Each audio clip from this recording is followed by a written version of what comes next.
Muy buenas a todos, ¿qué tal estáis? Yo soy Pablo de Lomas, estamos en 30 monedas y hoy, vamos a tratar de explicar el paso de España por las crisis de la deuda pública hasta día de hoy.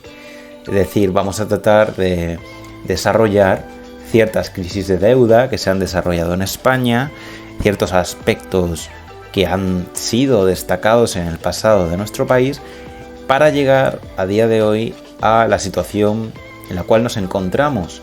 Porque al final todo este confinamiento que sabemos que estamos viviendo debido al virus conocido como SARS coronavirus 2 o simplemente coronavirus, ha desencadenado realmente un shock de oferta que posteriormente desencadenará un estancamiento de la demanda interna y del consumo y por lo tanto creará un mayor desempleo y por lo tanto los ingresos del Estado disminuirán, se pondrán en marcha lo que conocemos como los estabilizadores automáticos, como las partidas que ayudan a la gente que está en desempleo, y al final eso va a generar un déficit público. El déficit público, como sabréis muchos, se paga, si no se puede en ese momento, emitiendo deuda, que es lo que conocemos como deuda pública. Pues bien, trataré de desarrollar el pasado de España en torno a lo que es un default, una deuda pública, una quiebra, para tratar de explicar la situación actual por la que voy a mostrar por qué España va a entrar posiblemente en una crisis de deuda pública. Así que sin más dilación vamos ya con todo, vamos a tratar de explicar este tema, así que quédense sentados y dentro cabecera.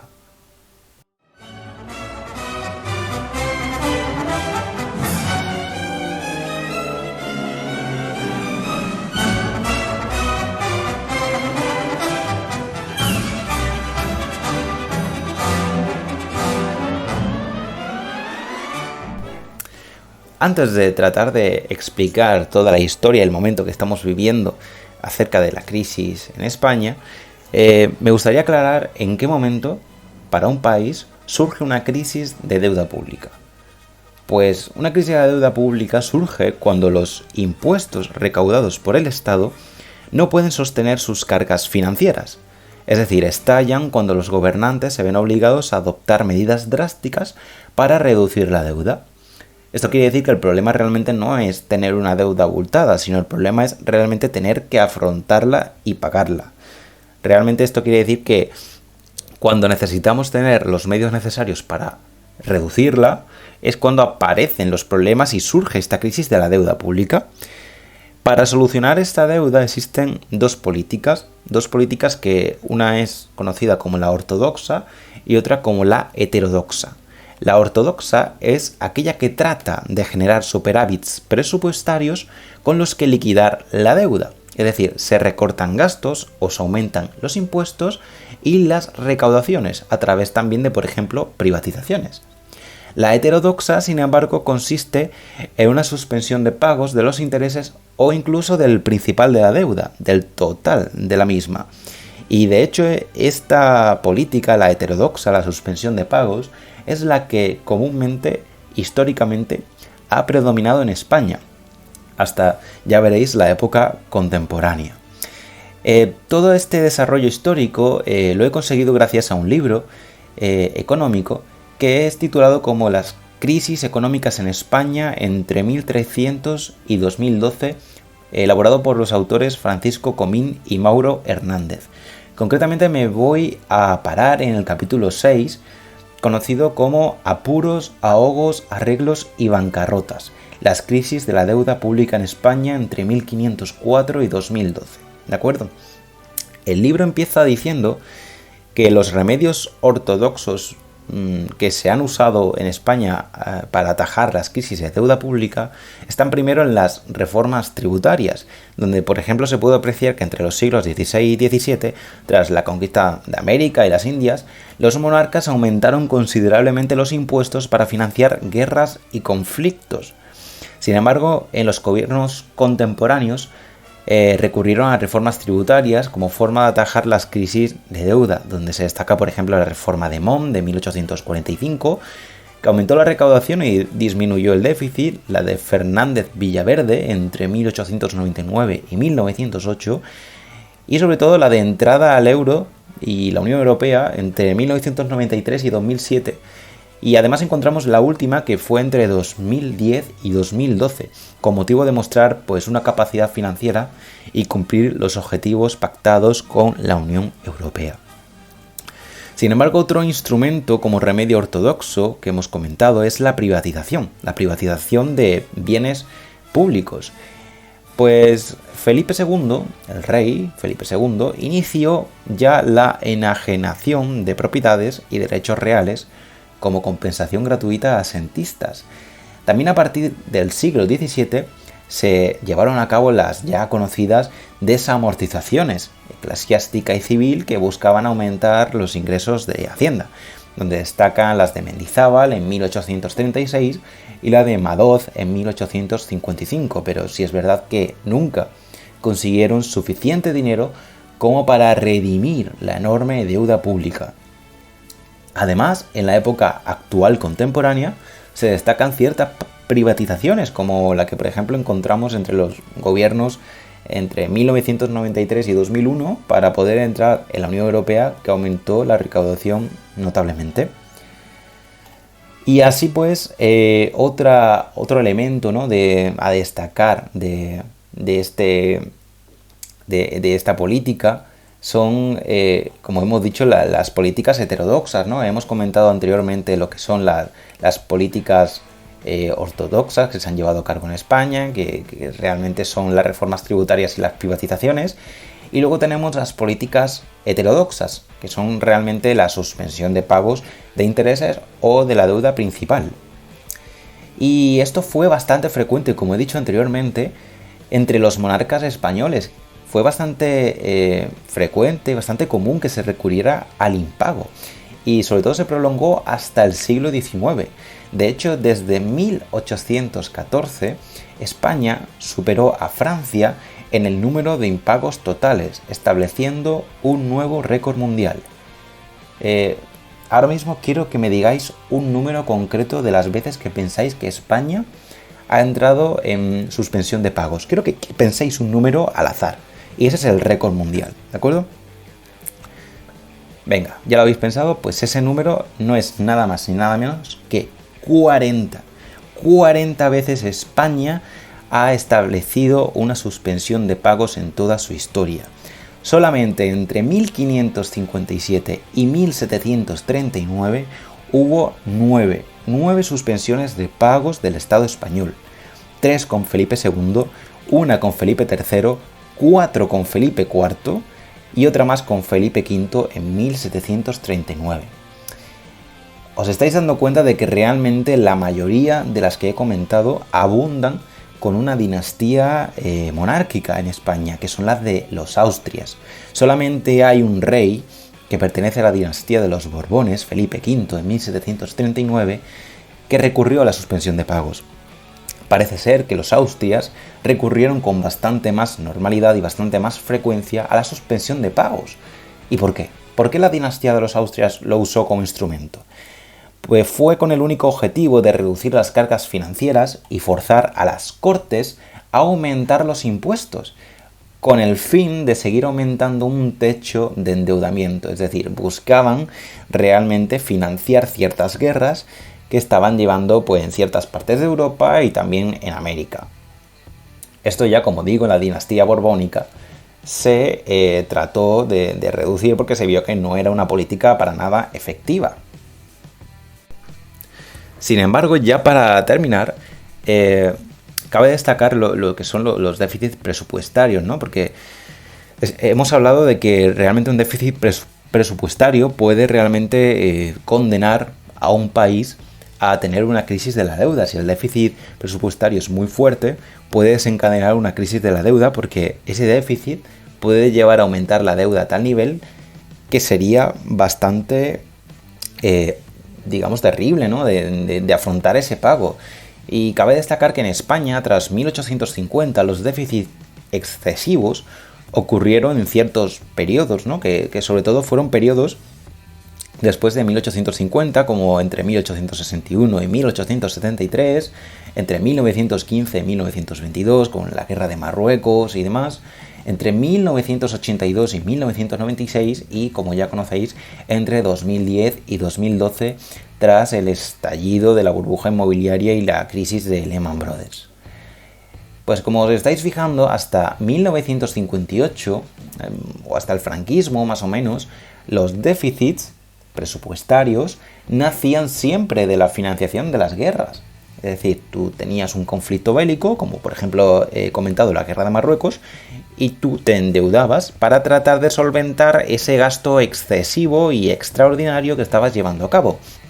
Sin embargo, en la democracia actual y en los últimos años de la dictadura franquista, venían causados por la actuación del estado de bienestar en las crisis económicas. Esto es muy curioso porque es lo que he comentado anteriormente de los estabilizadores automáticos. Los estabilizadores automáticos son mecanismos de política económica que tratan de solventar ciertos efectos nocivos que ocasionan las crisis económicas, ¿no? Si por ejemplo hay mucha gente que queda en desempleo, un estabilizador automático son las ayudas al desempleo.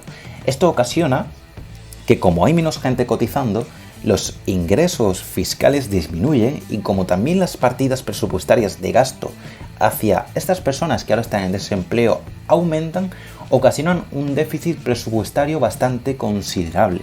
Y por lo tanto, esto también a día de hoy puede generar una crisis de la deuda.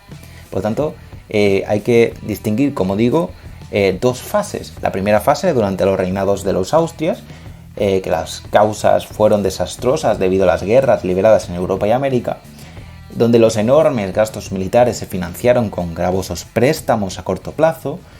Las guerras se intensificaron después de 1808, como ya sabréis, esa época fue la época donde Francia nos invadió con Napoleón. Luego se vieron ciertos momentos también de tensión bélica con las guerras carlistas, y hasta 1840, con el fin de la primera guerra carlista, no se pacificó el país y los déficits presupuestarios multiplicaron la deuda pública. Esta fue la primera fase, hasta mitad del siglo XIX. En la segunda fase, recordemos que tras la dictadura franquista, antes de los pactos de Moncloa, en 1978, los ingresos y los gastos presupuestarios pues, eran bastante inelásticos con la actividad económica. Es decir, podría haber una recesión que los ingresos y los gastos presupuestarios apenas se veían afectados porque no dependían del ciclo económico. Sin embargo, después de la puesta en marcha del estado de bienestar y de estos estabilizadores automáticos, las recesiones generaban déficit y crisis de deuda. Esta ha sido la explicación de la historia de España, donde hemos podido apreciar su paso por las diferentes crisis de deuda y los posibles default o quiebras que se hayan producido en ella, ¿no? En su propia historia. Sin embargo, ahora vamos a tratar de guardar y mantener la relación de todo este desarrollo y explicación con el presente confinamiento y sus derivadas consecuencias que estamos viviendo como efecto de la expansión del SARS coronavirus 2. La situación en la que nos encontramos, con una política de confinamiento prolongado, ha conducido a una doble ineficiencia económica. Por una parte, una menor recaudación fiscal, porque por ejemplo el consumo disminuye y con ello los impuestos que están anclados al consumo ven disminuida su recaudación fiscal, y por otra parte el aumento del número de beneficiarios de asistencia social. Se incurre en un mayor gasto social porque ha habido personas que se han quedado en desempleo o se han visto afectadas por los llamados ERTEs. También, por ejemplo, el Estado español ha aprobado la medida conocida como renta mínima, que consistirá en una transferencia para aquellas personas que dispongan de menos recursos disponibles. Los pagos de estas transferencias tendrán que financiarse, obviamente, asumiendo una nueva deuda pública o una mayor deuda pública. Esto significará unos mayores impuestos o unos menores gastos del Estado en el futuro. Sin embargo, también hay que tener en cuenta que España no solamente ha parado su actividad económica, de forma totalmente brusca, sino que además el cierre de fronteras, cuyo fin no se puede apreciar a día de hoy, pues nos está privando de una de nuestras principales fuentes de financiación y de actividad económica, que es como el turismo y la hostelería. Así pues, existen a día de hoy algunos pronósticos acerca de nuestra actividad económica y el nivel de nuestra deuda que va a tener a finales de año, donde por ejemplo el FMI estima una caída en el 2020 del PIB en un 9,5% y que la deuda se dispararía al 115% del PIB. Esta cifra nos situaría a niveles solamente comparables alcanzados con los tiempos de la guerra de Cuba. Por otra parte, la AIREF estima que la deuda pública se dispararía en torno al 120% del PIB y además estima que se requerirá primero una década para ajustes, para reducir esta deuda, y otra para conseguir un equilibrio presupuestario. Me gustaría hacer un poco hincapié en esta estimación de la AIREF porque es un pronóstico bastante interesante y a la vez bastante catastrófico, donde dice que en primer lugar la recuperación tardará en completarse porque en al menos 2 años mantendremos un funcionamiento de los estabilizadores automáticos que he comentado anteriormente, como más gasto y menos ingresos. En segundo lugar, porque el gasto público seguirá sufriendo presiones al alza, como en pensiones, como consecuencias del envejecimiento de la población.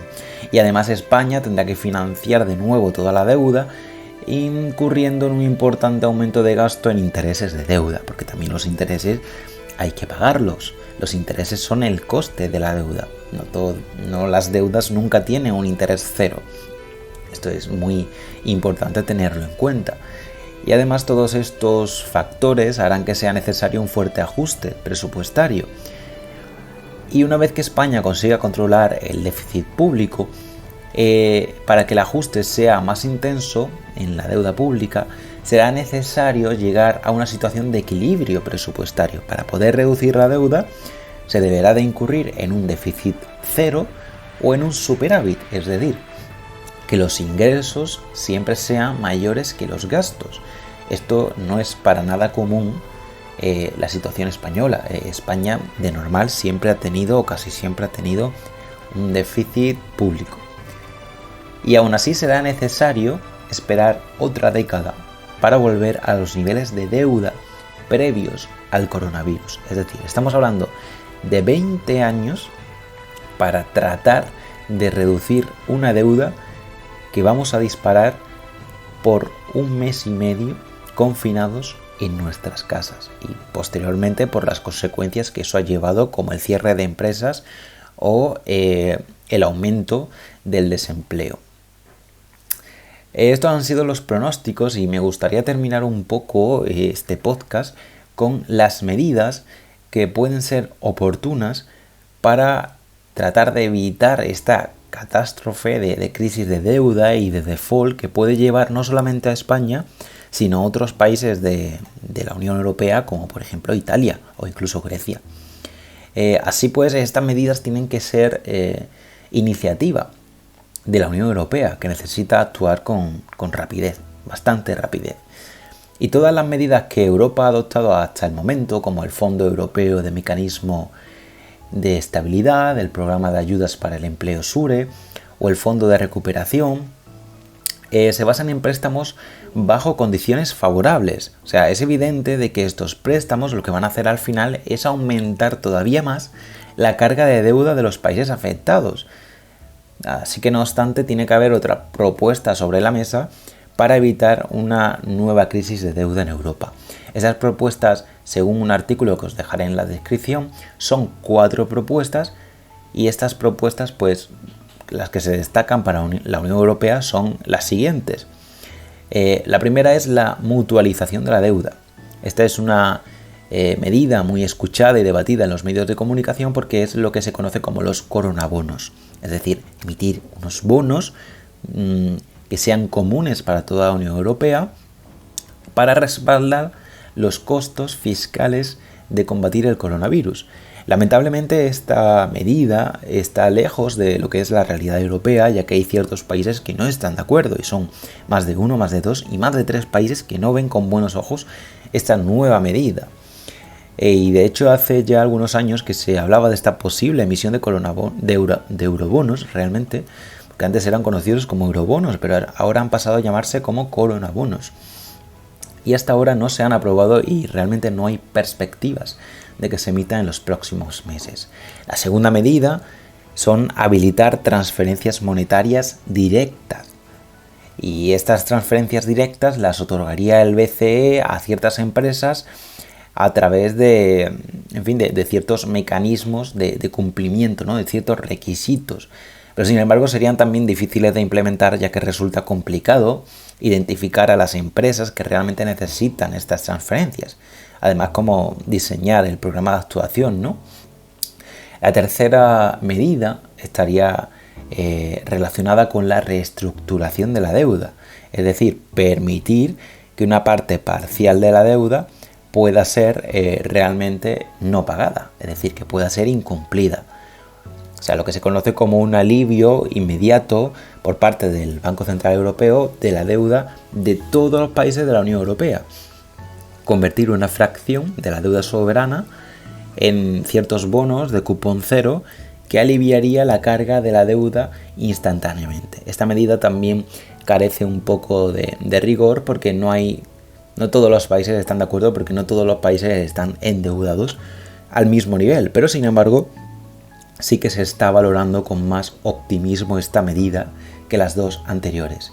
Y la última medida, la cuarta medida, la he dejado para la última, porque realmente esta es la medida que más parece ser que va a ser la solución para la situación y la consecuencia económica que vamos a encontrar tras el confinamiento.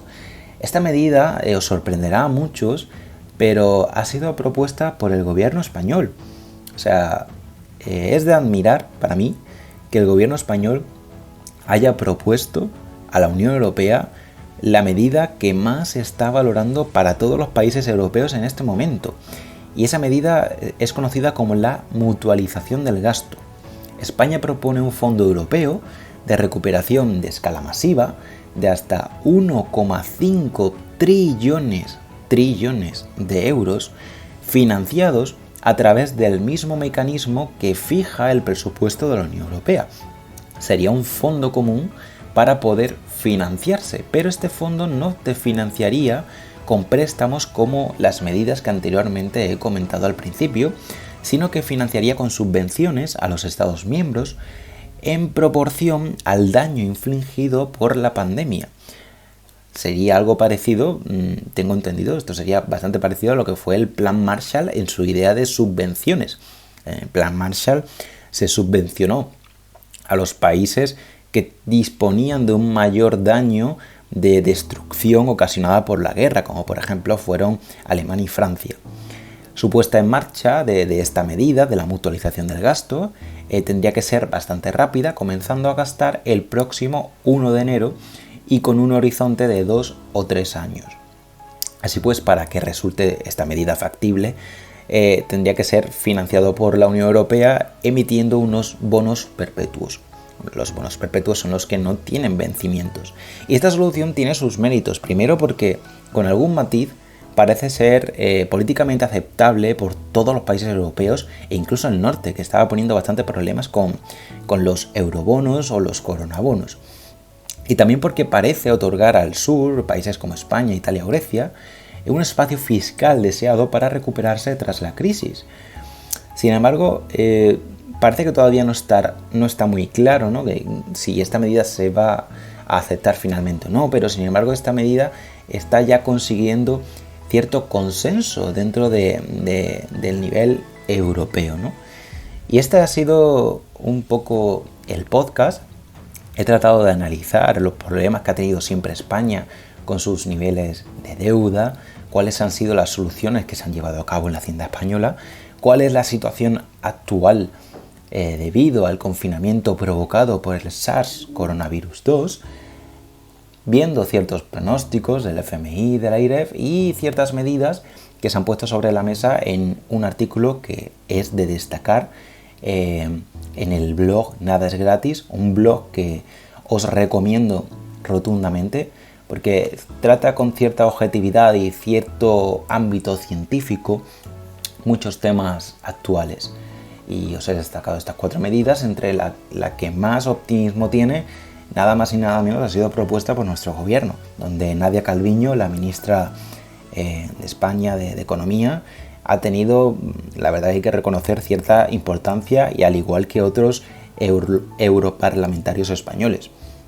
Así que eso ha sido todo por mi parte.